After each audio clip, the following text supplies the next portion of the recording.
Em instantes, Jornal do Boris, com Boris Casoy.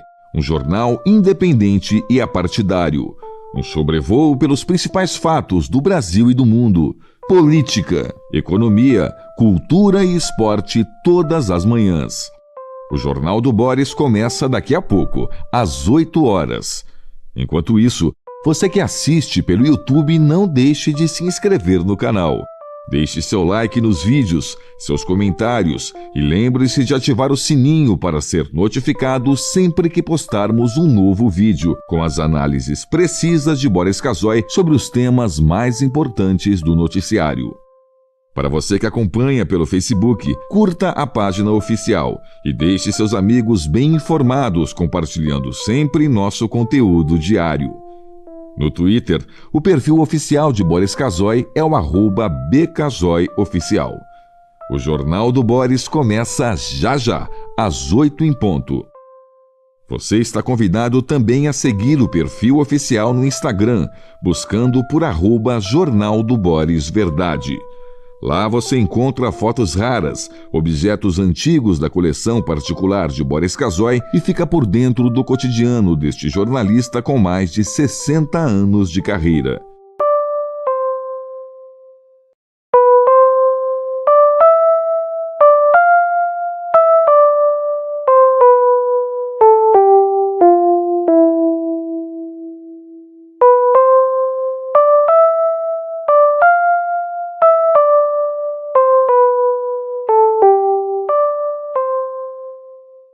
Em instantes, Jornal do Boris, com Boris Casoy. Um jornal independente e apartidário. Um sobrevoo pelos principais fatos do Brasil e do mundo. Política, economia, cultura e esporte todas as manhãs. O Jornal do Boris começa daqui a pouco, às 8 horas. Enquanto isso, você que assiste pelo YouTube, não deixe de se inscrever no canal. Deixe seu like nos vídeos, seus comentários e lembre-se de ativar o sininho para ser notificado sempre que postarmos um novo vídeo, com as análises precisas de Boris Casoy sobre os temas mais importantes do noticiário. Para você que acompanha pelo Facebook, curta a página oficial e deixe seus amigos bem informados, compartilhando sempre nosso conteúdo diário. No Twitter, o perfil oficial de Boris Casoy é o @bcasoyoficial. O Jornal do Boris começa já, às 8 em ponto. Você está convidado também a seguir o perfil oficial no Instagram.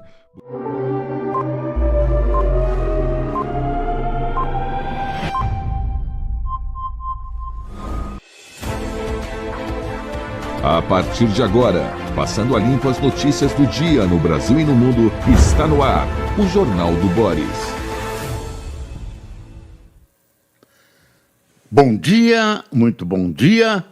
Está no ar o Jornal do Boris. O Jornal do Boris é um sobrevoo pelos principais acontecimentos do Brasil e do mundo a partir das primeiras páginas dos jornais. Hoje, tudo indica, será um dia histórico. Mais uma ação do presidente Trump dos Estados Unidos que promete revelar hoje quais são os planos americanos para taxação de produtos importados. Não se sabe exatamente como será essa taxação. As informações que vêm dos Estados Unidos dizem que o presidente poderá taxar de maneira linear vários produtos de todos os países que exportam para os Estados Unidos e poderá também reagir, poderá também agir de forma a retribuir, de forma a trabalhar com as tarifas iguais àquelas que os países cobram dos Estados Unidos. A tal reciprocidade. Então, entre mentes, o Brasil não sabe exatamente como pode ser atingido. Já o governo sabe que o país vai ser atingido, tentou de maneira diplomática evitar esse acontecimento que prejudica a nossa indústria, a nossa agricultura, tira empregos, reduz a produção, o que é grave, produção industrial, produção agrícola, porque não tem para quem vender, as vendas vão cair, os preços nos Estados Unidos vão subir, enfim. Vamos ver que tipo de retaliação o Brasil vai aplicar. Ontem o Senado aprovou por unanimidade, o que reúne bolsonaristas, lulistas, petistas, centristas, né? Todos os grupos e todas as tendências políticas e econômicas dentro do Senado se uniram, por 70 votos a 0, aprovaram uma espécie de alvará de licença para o Executivo retalhar. Estão dando uma sólida base política e jurídica para uma eventual retaliação. Não dá para imaginar que produtos vão ser atingidos e, por isso, não se sabe qual será a retaliação. O vice-presidente da República, Alckmin, que é ministro também da Indústria e Comércio, ministro do Comércio, ontem voltou a falar em ação diplomática. Ele está aparentemente pessimista. Alckmin é hábil, usa as palavras um pouco muito para esconder o que pensa, mas ontem extravasou o pessimismo dele. Então, não se sabe o que vai acontecer, é um dia complicado, só se sabe o seguinte, nem a data que isso vai começar a vigorar também não se sabe. Fala-se muito no etanol brasileiro, Ontem eu vi comparações entre o etanol brasileiro e o etanol americano. O etanol brasileiro é muito mais puro, muito mais filtrado pela própria natureza, enquanto o americano é mais bruto, menos fino, né? Menos aplicável a determinadas situações que a química exige. São diferentes, enfim, são erros de observação apontados naquele relatório que nós divulgamos ontem, que o governo americano preparou, de mais de 300 páginas, mostrando como o Departamento de Comércio dos Estados Unidos vê a situação das taxações sobre produtos americanos. Então, vem uma retaliação que ninguém sabe nem quando começa, nem como será. Agora, isso cria uma situação mundial muito, muito complexa. Está havendo uma mudança gravíssima na economia do mundo.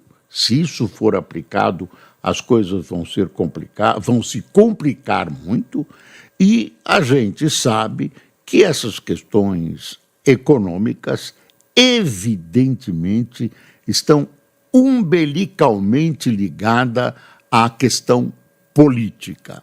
Quer dizer, os países passam a agir politicamente muito em função da economia.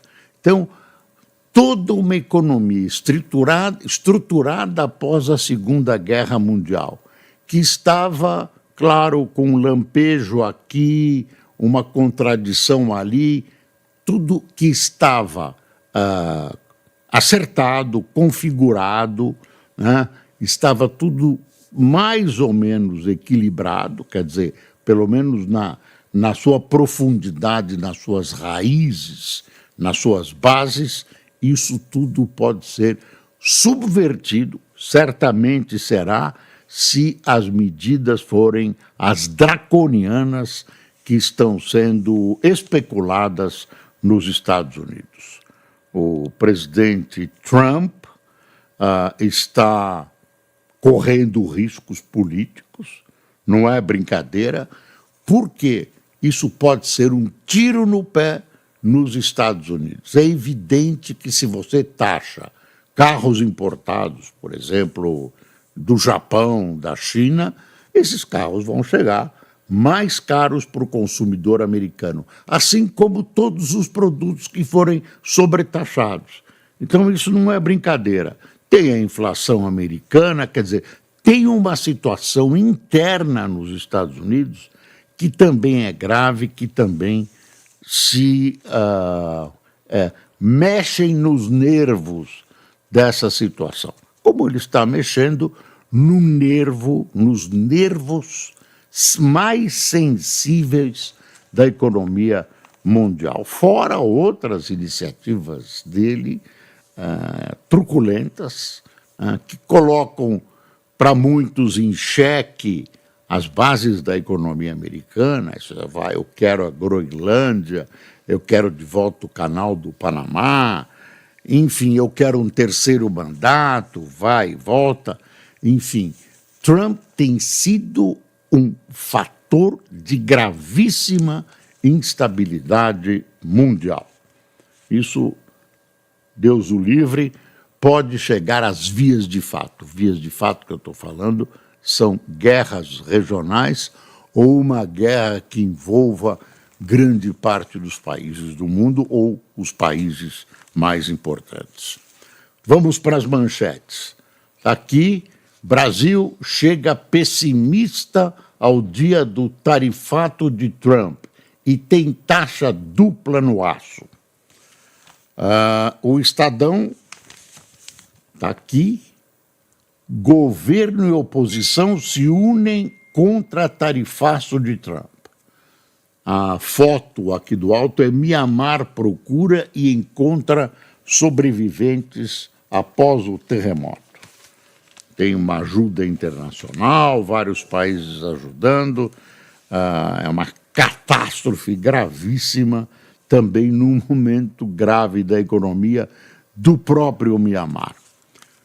Valor, guerra comercial de Trump pode ter custo de 1,4 trilhão para a economia global. O presidente dos Estados Unidos deve anunciar hoje imposição das chamadas tarifas recíprocas a parceiros, o que tende a desacelerar a atividade e elevar a inflação. Essa é a visão do Valor. Aqui o Globo. Senado dá aval à retaliação e governo mede reação a Trump. Com apoio da base do agro e da oposição, projeto passou por 70-0 e permite resposta do Brasil a tarifaço dos Estados Unidos prometido para hoje. Pronto, está aí um panorama, né, um fluido, que ninguém sabe exatamente o que vem, e depois vamos imaginar que o Brasil retalie com habilidade, use a retaliação para compensar o que a diplomacia não conseguir resolver. Afinal de contas, o mundo vai enfrentar a maior economia do planeta, maior economia e a maior força militar do planeta. Então, não convém desafiar. Bom, tem outra coisa importante que saiu agora de manhã, que é uma pesquisa sobre o governo Lula. E as coisas não vão bem para o presidente da República. Tem uma série de medidas que estão sendo tomadas, mais populares, que vão tropeçando aqui e ali. O Pé de Meia, por exemplo, que é um projeto interessante. Eu gosto de manter a juventude nas escolas, etc. Já tem irregularidades, já tem cidades que contam com mais alunos no pé de meia que alunos inscritos nas escolas, sempre aquelas coisas obscuras, estranhas, produto da pressa, uma pressa que é ou não proposital. Então, essas irregularidades, essas coisas obscuras, vão atrapalhando a imagem do governo. Vamos para a pesquisa. O Lula vai mal, piorou. Pesquisa Genial Quest, desaprovação ao governo Lula dispara 7 pontos e chega a 56% e descola da aprovação. Está aí uma foto do Lula e está aí um resumo. Olha, um resumo. Nova rodada da pesquisa Genial Quest, divulgada nesta quarta-feira, mostra que a desaprovação ao governo do presidente Luiz Inácio Lula da Silva não apenas completou a 4ª alta consecutiva, como também agora parece descolada do índice de aprovação em um nível inédito para a atual gestão. São 56% os que desaprovam a administração petista, contra 41% que o avaliam positivamente. As taxas eram 49 e 47. Então, 49 aprovavam, agora são 41, deixa eu ver se eu estou certo, e 56, e antes era 47, que desaprovam. Vamos lá. Metade dos brasileiros avalia que o governo deve retalhar. Bom, isso é consequência da pesquisa. Aproveitam a pesquisa para perguntar também como é que deve reagir à retaliação e outros assuntos que vão sendo lentamente colocados durante a semana nos jornais, nas emissoras de rádio e TV. A taxa de rejeição à gestão Lula escalou 13 pontos percentuais desde julho do ano passado, quando teve início esse ciclo de insatisfação popular com a administração federal, enquanto a aprovação ao governo recuou na mesma medida. Bom, se você quiser saber as razões disso, há várias. A principal delas está no supermercado, nas feiras, nos varejões. Você que é dona de casa, você que comparece com o seu dinheiro, sabe exatamente o que está acontecendo e quais são as principais raízes dessa insatisfação. Olha aqui, então, aprovação do governo Lula, olha aí. Desaprovação, olha como subiu, está aqui, é essa linha aqui, 56. Aprovação, 41, ó. Sobe, desce, sobe, agora, ó, desceu aqui, ó, pronto. A escalada da insatisfação com o trabalho de Lula se espalhou por todas as regiões do país, mas foi mais intensa no Nordeste, historicamente uma fortaleza eleitoral para os governos do PT. Nessa região, no Nordeste, a taxa dos que desaprovam o governo pulou de 37 para 46. Desaprovam no Nordeste. Isso em 2 meses, enquanto o percentual de aprovação recuou, a aprovação, de 59 para 52. No Sudeste, região mais populosa do país, são 60% os insatisfeitos contra 37% que aprovam a gestão petista. Aí tem outras, por exemplo, jovens, 64% no grupo dos que têm 16 a 34 anos. Desaprovação, hein? Desaprovação de 64%. Entre os eleitores com ensino superior incompleto, também 64% de desaprovação. E junto a pessoas de renda familiar considerada média baixa, 61%. Os resultados, aí o comentário, corroboram o cenário de deterioração da imagem do governo federal, que vinha sendo apontado já há alguns meses por diversos institutos de pesquisa, como a própria Quest, o Ipsos, IPEC e o Datafolha. Também indicam que as tentativas de ajuste de rota promovidas por Lula não surtiram efeito na opinião popular até agora.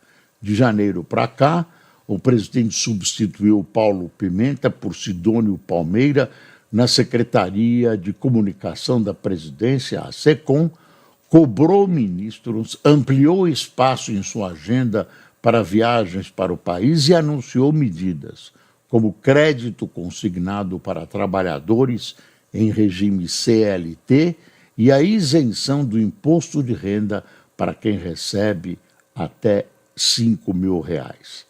A troca na SECOM, inclusive, foi pouco sentida pela população. A pesquisa Genial Quest mostra que 44% acham que a comunicação do governo Lula está igual desde a posse de Sidônio Palmeira, enquanto 19% veem melhora e 21% piora. Outros 16% não souberam opinar. A pesquisa ainda tem muitos pontos interessantes, né? Muitos pontos. Por exemplo, o governo Lula está melhor ou pior que o governo Bolsonaro? Pior 43, melhor 39. Isso que está doendo no Planalto.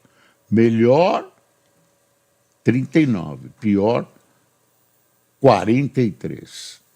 Comparação com o Bolsonaro realmente deve doer muito no PT, porque o PT se acha, né? Se acha, fora de nós não há salvação. Nós somos o caminho, nós somos a luz. No Brasil, entre aspas, não existe ser humano mais honesto que eu. Essa é uma das máximas do presidente Lula, que continua saindo por aí e falando as suas bobagens, né? As suas bobagens. Banco Master tem 12,4 bi para saldar com CDBs deste ano.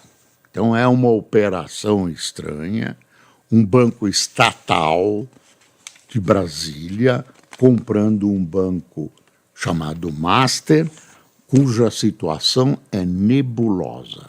Então, isso lembra ações governamentais que compram bancos que estão em situação. Banco Pan-Americano, por exemplo, que era do Silvio Santos. De repente aparece alguém que compra, e nesse caso foi um banco estatal. Ninguém sabe se isso vai ser aprovado pelas autoridades monetárias, pelo Banco Central. Tem aqui um editorial do Estadão. A avaliação da compra de parte do Banco Master pelo BRB, Banco Estatal de Brasília, exigirá transparência absoluta das autoridades, pois há muitas questões nebulosas nesse caso. Eu estou girando aqui o Estadão. Dino manda estados e municípios prestarem contas sobre emendas PIX. As passadas. Decisão se aplica. Veja só quantas ações exige ainda explicação. Decisão se aplica a 6.247 planos de trabalho que devem detalhar a aplicação dos recursos. Ministro diz que Congresso descumpre deveres básicos e alerta sobre eventual novo bloqueio das emendas. Vamos ver se o ministro continua nesse caminho corretíssimo de cobrar o que fazem com o dinheiro público. A gente conhece muitas histórias e Não é por isso nem por outra razão. É que dinheiro público precisa ter a clareza do sol, precisa ser iluminado o máximo possível e as contas devem ser corretíssimas e públicas, exibidas publicamente em relatórios, em exposições que sejam possíveis de serem entendidas. Sem avanço da anistia, a PL usa obstrução para pressionar Mota. Tática de deputados da sigla de Bolsonaro afeta o trabalho da CCJ. Presidente da Câmara pede ações sem mesquinhez. Parece que ontem não deu muito certo essa questão da obstrução. Agora tem uma questão de interesse nacional, que é essa coisa de retaliação que o Senado aprovou por unanimidade, que tem que passar pela Câmara, e aí não pode obstruir uma questão gravíssima, né? Recomendo que os senhores deputados revejam isso e, num caso desse que envolve o futuro do país, se unam, né, e resolvam da melhor maneira possível. E o Senado é um exemplo disso. Olha, governo e oposição se unem no Senado para projeto contra tarifaço de Trump. Alckmin elogia PL da reciprocidade, mas diz que caminha ao diálogo. Isso eu já contei para você, mas está aqui no Estadão. Em negociação com o BRB, Master tem 12,4 bi a saldar em CDBs ao ano. É dinheiro para burro. Será que isso afeta o banco? É uma história nebulosa. Tem que saber exatamente o que está acontecendo e, se possível, se for o caso, evitar esse negócio. Antigamente tinha uma coisa, não sei, não é isso. Ia falar negociata, mas negociata é uma coisa... Enfim. Delegacia de Pinheiros lidera registros de roubos em 2025.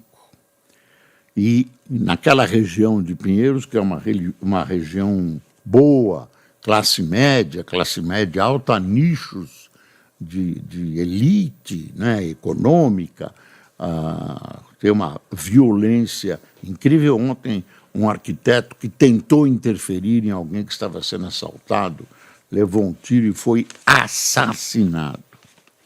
Tem uma outra história aqui, é uma grande fofoca, né? Paraguai convoca embaixador do Brasil após caso de espionagem.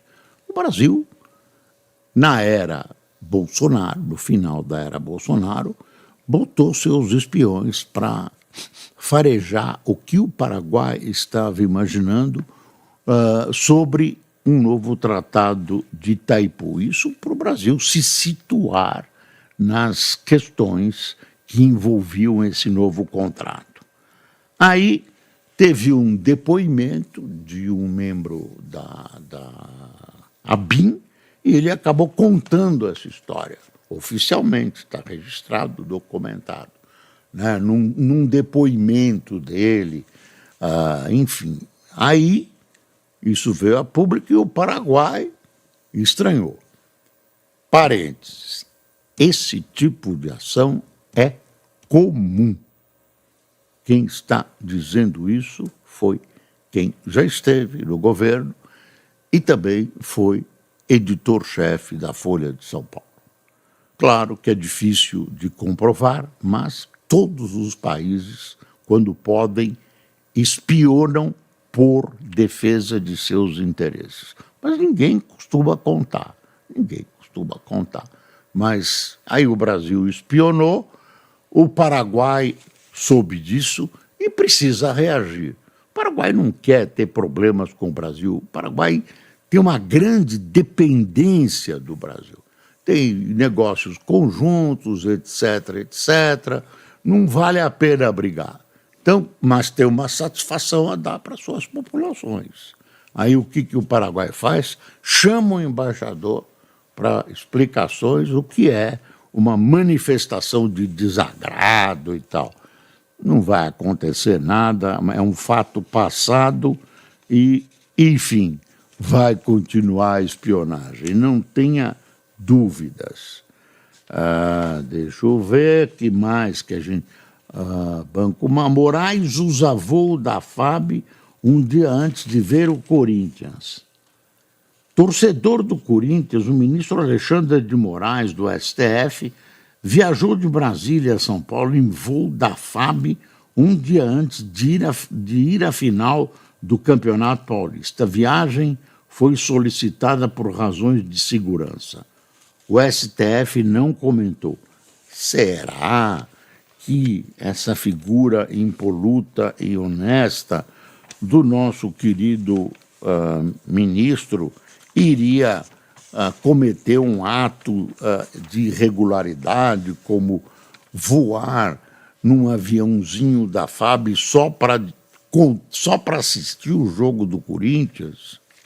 Bom, mais uma coisa, tem um editorial da Folha: processo da Americanas deve dar o sinal ao mercado. 13 ex-executivos e ex-funcionários são denunciados pela fraude gigantesca que abalou a Bolsa em 2023.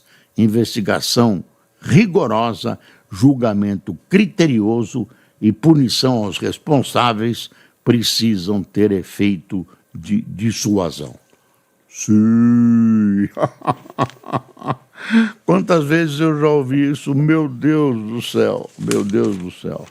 Bom, tem muita coisa que está faltando, estamos chegando. Fux incomoda o STF ao se descolar de Moraes após 500 casos do 8 por 1. Lembra? No caso da Débora, o Fux mudou de posição, e balançou. É bom que apareça um ministro que mude de posição. Dizem que ele farejou no bom sentido, viu, ministro? A revolta popular de vários setores políticos, religiosos, com o caso da cabeleireira Débora. Um monte de ladrão, de alto coturno, solto, ladras também, né? Vivendo um dia maravilhoso, e uma senhora cabeleireira condenada a 14 anos de prisão porque escreveu com um batom, perdeu uma anel, um negócio desse, numa estalta. Estalta é bom. Quem tomou cafezinho conosco? Tá caro o café e o ovo. O ovo. Agora é o ovo de Páscoa, um mais caro que o outro. Quem tomou café? Irene Ribeiro, Fátima Dias, Zaqueu Silva, Eloy Storck, Tânia Ecker, Marli Andrade, Deusdete Araújo, Graça Dupin, Roque Salles, Jurema Clotilde, Zeni Rocha, Renato Razado, Neuzeli Romão, Guilherme Silveira, José Francisco de Uberlândia, Flávio de Marco de Cascavel, Benjamin Plavnik, de Botafogo, no Rio de Janeiro. Você colocou Botafogo como cidade, parabéns, hein? Ele é torcedor do Botafogo. Márcio Nascimento, de João Pessoa. Pessoal, vamos ver hoje à tarde. Está todo mundo aceso, esperando. Amanhã a gente vai comentar. Espero que o Brasil se saia de mais essa enrascada. E, lembre-se, é preciso passar o Brasil a limpo. Bom dia.